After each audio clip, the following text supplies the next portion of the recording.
दोस्तों, अगर आपने अपना ई श्रम कार्ड बनवा लिया है तो ई श्रम कार्ड धारकों के लिए एक सरकार पेंशन योजना चलाती है जिसमें कि महीने के 3,000 साल के 36,000 रुपए की पेंशन आप सरकार से ले सकते हैं। अब इस पेंशन योजना का जो रजिस्ट्रेशन लिंक है वो भी वेबसाइट पर आ चुका है जिसमें कि आप खुद से ही इस पेंशन योजना में अपना रजिस्ट्रेशन कर सकते हैं। इस पेंशन योजना को लेकर के आप सभी के बहुत सारे सवाल थे कि ये जो पेंशन योजना है इसका बेनिफिट हमें कब मिलेगा, किस प्रोसेस से मिलने वाला है और किस तरीके से हमें अप्लाई करना है। तो इस पेंशन योजना के बारे में आज के इस वीडियो में हम सारी डिटेल इस वीडियो में हम डिस्कस करने वाले हैं। साथ ही में अप्लाई कैसे करना है उसका भी प्रोसेस आप सभी को बताने वाले हैं। तो चलिए शुरू करते हैं। तो दोस्तों, मैं अभी आ चुका हूँ ई श्रम कार्ड की ऑफिशियल वेबसाइट पर, जहाँ पर आप देखेंगे सरकार जो श्रमिकों के लिए 3,000 रुपये मंथली पेंशन योजना लेकर के आई है। उस पेंशन योजना का रजिस्ट्रेशन लिंक पोर्टल पे यहाँ पर जोड़ दिया गया है, जिस पे क्लिक करके कोई भी श्रमिक अपना पेंशन योजना रजिस्ट्रेशन खुद से ही कर सकता है। तो चलिए मैं इसी ऑप्शन पे क्लिक कर लेता हूँ। क्लिक करते ही आप एक नई वेबसाइट पर आ जाते हैं जिसमें कि आप यहां पर देखेंगे करीब 45 लाख से ज़्यादा श्रमिकों ने अपना पंजीकरण करा रखा है और वर्तमान में भी पंजीकरण यहां पर स्टार्ट है। आप इस ऑप्शन पे क्लिक करके अपना पेंशन रजिस्ट्रेशन कर सकते हैं। तो पेंशन योजना में रजिस्ट्रेशन कैसे करना है ये भी मैं आपको बताने वाला हूं, लेकिन उससे पहले मैं आपको बता देता हूं कि इस पेंशन योजना की डिटेल्स क्या है, इसकी एलिजिबिलिटी क्या है, क्या टर्म एंड कंडीशन है, आपको इस योजना का बेनिफिट लेना चाहिए नहीं लेना चाहिए। तो इसके लिए आपको डिटेल के ऑप्शन पे क्लिक करना है। तो यहाँ पर आप देखेंगे प्रधानमंत्री श्रम योगी मानधन योजना, ये योजना भी गवर्नमेंट अनऑर्गेनाइज सेक्टर के लिए वर्कर्स के लिए लेकर के आई है, जिसमें कि जितने भी लोग अनऑर्गेनाइज सेक्टर में काम करते हैं, चाहे वो किराने की शॉप वाला हो, चाय वाला हो, स्ट्रीट वेंडर हो, ऑटो वाला, प्लम्बर, ड्राइवर, इसके अलावा आंगनवाड़ी वर्कर और बिल्डिंग कंस्ट्रक्शन में लगे हुए लोग इस योजना के अंतर्गत अप्लाई कर सकते हैं। यानी कि जितने भी लोग इस श्रम कार्ड योजना के अंतर्गत अपना श्रम कार्ड बना सकते हैं वो सारे लोग यहाँ पर भी अपना रजिस्ट्रेशन करा सकते हैं। लेकिन यहाँ पर रजिस्ट्रेशन कराने के लिए उनकी जो एज है 18 साल से 40 साल के बीच में होनी चाहिए और उनकी जो इनकम है मैक्सिमम 15,000 रुपए महीने की होनी चाहिए। और आवेदक ने इस पेंशन योजना के अलावा गवर्नमेंट की अदर जो पेंशन योजना है एनपीएस, ईसीआईएस और ईपीएफओ में उसने अपना रजिस्ट्रेशन ना करा रखा हो, ना ही वो टैक्स पेयर होना चाहिए। तो यहाँ पर ये जो योजना है इस योजना के अंतर्गत आपको 3,000 रुपए की गारंटेड पेंशन मिलने वाली है, जिसमें कि आपकी जो एज है वो 60 साल पूरी होने के बाद में आपको 3,000 रुपए की मंथली पेंशन मिलना स्टार्ट हो जाती है, जो कि आपकी जब तक लाइफ रहती है आपको मिलती रहती है। यहाँ पर जो पेंशनर है उसकी जब भी डेथ होती है, उसकी डेथ के बाद में यहाँ पर जो पेंशन है उसकी पत्नी को भी मिलना स्टार्ट हो जाती है, जिसमें कि जितना भी आवेदक को पेंशन मिल रही थी उसकी 50% पेंशन उसकी पत्नी को मिलना स्टार्ट हो जाती है।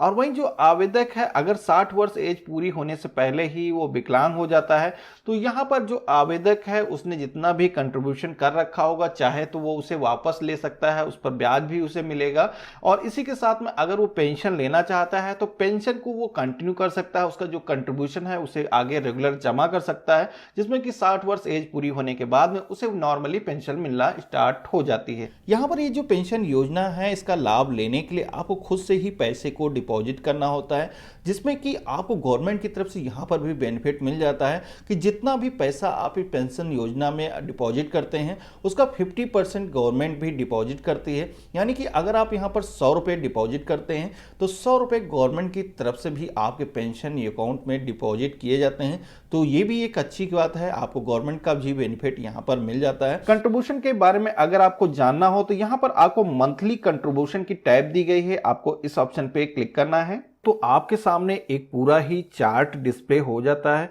यहाँ पर आप एंट्री एज के सेक्शन में आप देखेंगे यहाँ पर आपकी एज लिखी हुई है, जिस भी एज में आप इस पॉलिसी में एंटर करेंगे और मैक्सिमम कितने दिनों तक आपको इस पॉलिसी का पैसा जमा करना है यहाँ पर आपको इस रो में बताया गया है।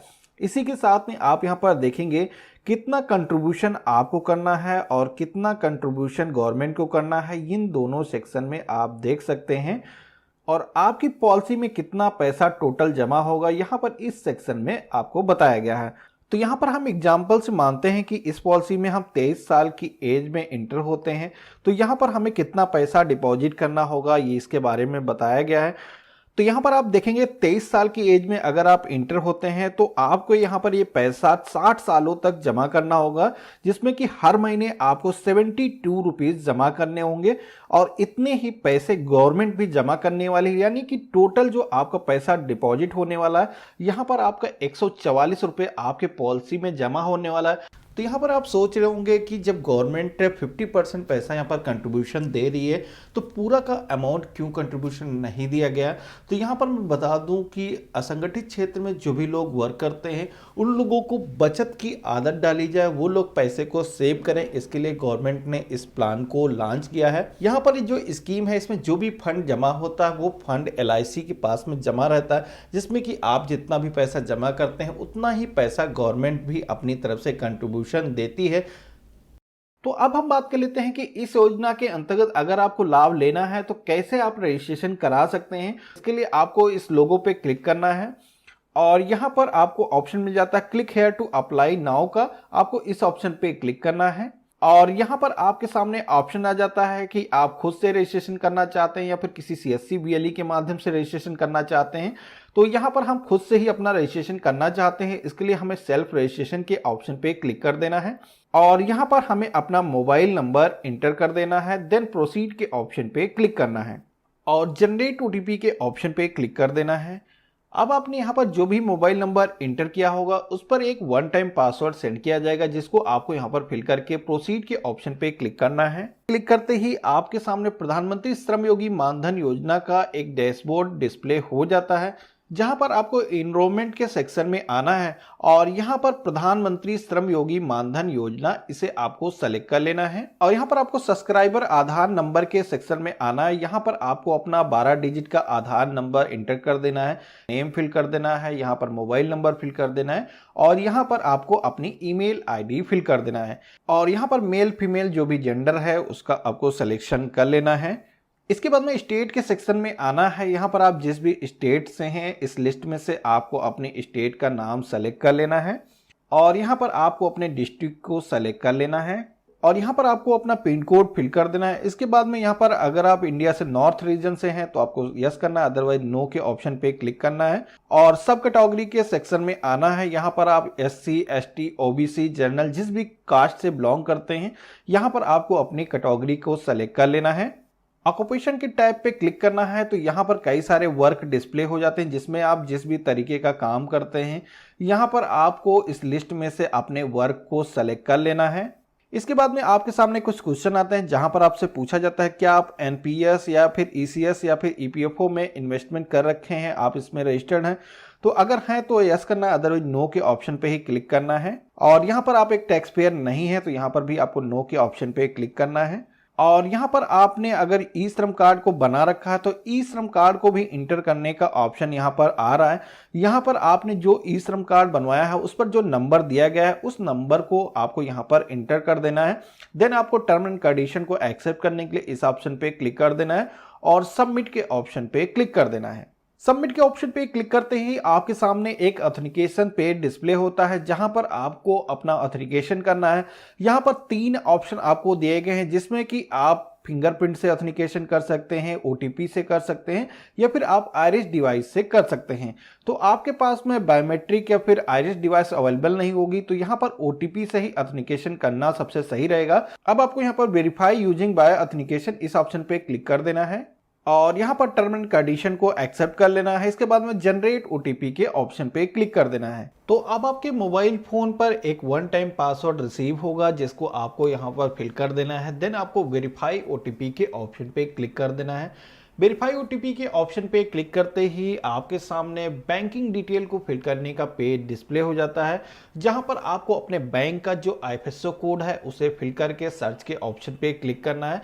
तो यहाँ पर आपकी बैंक का जो भी डिटेल होगा वेरीफाई होकर के आ जाती हैं, जिसके बाद में आपको यहाँ पर अकाउंट होल्डर का नाम, अकाउंट किस टाइप का है और अकाउंट नंबर को टाइप कर देना है। इसके बाद में नॉमिनी डिटेल के सेक्शन में आना है। यहाँ पर आपसे पूछा जाता है कि आप मैरिड हैं या अनमैरिड हैं, तो जो भी स्टेटस है आपको सेलेक्ट कर देना है। जिसके बाद में आपको यहाँ पर नॉमिनी की डिटेल को फिल कर देना है तो फाइनली इतना करते ही आपके पॉलिसी का जो कंट्रीब्यूशन अमाउंट है वो यहाँ पर कैलकुलेट होकर के आ चुका है। यहाँ पर आप देखेंगे 76 रुपीज़ का हमें पेमेंट करना होगा और 76 रुपये गवर्नमेंट यहाँ पर पेमेंट करने वाली है। ये जो अमाउंट है ऑटोमेटिकली आपके बैंक अकाउंट से हर महीने डेबिट हो जाएगा। तो यहाँ पर सहमति देने के लिए टर्म एंड कंडीशन को एक्सेप्ट कर लेना है, सबमिट के ऑप्शन पे क्लिक करना है। इतना करते ही आपके सामने प्रधानमंत्री श्रम योगी मानधन योजना का एक फॉर्म डाउनलोड हो जाता है, जिस फॉर्म को आपको प्रिंट कर लेना है। प्रिंट करने के बाद में यहाँ पर इस पर आपको सिग्नेचर करने हैं। सिग्नेचर की यहाँ पर आपको स्लिप दी गई है, इस पर आपको सिग्नेचर करके इस फॉर्म को यहाँ पर अपलोड करना है, जिसके लिए आपको चूज फाइल के ऑप्शन पे क्लिक करना है और जो भी फॉर्म आपने स्कैन करके रखा है उसको सेलेक्ट कर लेना है और अपलोड के ऑप्शन पे क्लिक कर देना है। अब आपके सामने जो 76 रुपीज़ का प्रीमियम है पे करने का ऑप्शन आ चुका है, जहां पर आप चाहें तो अपने क्रेडिट कार्ड, डेबिट कार्ड से पेमेंट कर सकते हैं या फिर किसी भी सीएससी के माध्यम से भी आप पेमेंट कर सकते हैं। तो यहाँ पर आप जिस भी मोड से पेमेंट करना चाहें पेमेंट कर लेना है, जिसके बाद में आपको कार्ड को डाउनलोड करने के लिए जिस भी तरीके का आपने रजिस्ट्रेशन किया है उसको सेलेक्ट कर लेना है। इसमें आप प्रिंट के ऑप्शन पे क्लिक करेंगे तो यहाँ पर आपका जो कार्ड है ये कुछ इस तरीके का प्रिंट होकर के आपके सामने आ जाता है, जिसमें कि आप देखेंगे ये जो कार्ड है इस पर आपकी कंप्लीट डिटेल दर्ज है और कितने समय बाद आपको पेंशन मिलना स्टार्ट हो जाएगी, ये सारी चीज़ें यहाँ पर डिटेल से मेंशन है। और ये जो पैसा है आपका LIC और CSC के पास में डिपॉजिट किया गया है, इसके बारे में भी आप देख सकते हैं। तो यहाँ पर इसको आपको प्रिंट करके अपने पास में सुरक्षित करके रख लेना है और जब भी आपकी पेंशन की डेट होगी ऑटोमेटिकली जिस भी अकाउंट्स में पैसे कट रहे थे उस अकाउंट में ही पैसे आना स्टार्ट हो जाते हैं। तो आशा करता हूँ आज का वीडियो आप सभी को काफ़ी पसंद आया होगा। इस वीडियो को लाइक करिएगा, चैनल पे अगर आप नए हैं तो चैनल को भी सब्सक्राइब करिएगा, इस वीडियो को अपने फ्रेंड्स और फैमिली में शेयर करिएगा। हम मिलते हैं अपने नए वीडियो में, तब तक के लिए गुड बाय, जय हिंद।